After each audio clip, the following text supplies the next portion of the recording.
এই যে আমি চলে এলাম আবার একটা নতুন ভিডিও নিয়ে। তো দেখো কত সুন্দর জবা ফুল ফুটেছে বলো, আর এই গাছটা দেখো কত সুন্দর লাগছে দেখতে।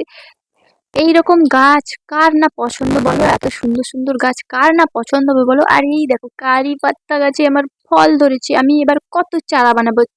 এই তো আমি ছাদে চলে এসেছি, রৌদ্রে অনেক রৌদ্র, ছাতা নিয়ে চলে এসেছি জৈব সার বানাবো বলে। ওই যে গাছগুলো তোমরা দেখেছো না, আমার এই গাছগুলো এত সুন্দর হয়েছে, তার রাজ আছে। চলো আজকে তোমাদেরকে দেখাই। এই দেখো, আমি কলার খোসাগুলো কতদিন আগে রোদে দিয়েছিলাম, একবারে শুকনো, একবারে কড়কড়া হয়ে গেছে। তারপরে এই যে ডিমের খোলাগুলোও রোদে দিয়ে রেখেছিলাম, সেগুলো একেবারে কড়কড়া হয়ে গেছে। সেগুলো আমি তুলে নিয়ে যাব আজকে, নিয়ে একবারে মিক্সচারে একবারে পেস্ট করে নিব। এই দেখো গাইস, চলে এলাম মিক্সচার টিকচার নিয়ে। এই যে এইভাবে ছোট ছোট করে তোমরাও কেটে নিবে, কেটে নিয়ে এইভাবে একবারে পেস্ট করে নিবে। দেখো গাইস কত সুন্দর সার হয়েছে। তো আজকের মতন এখানেই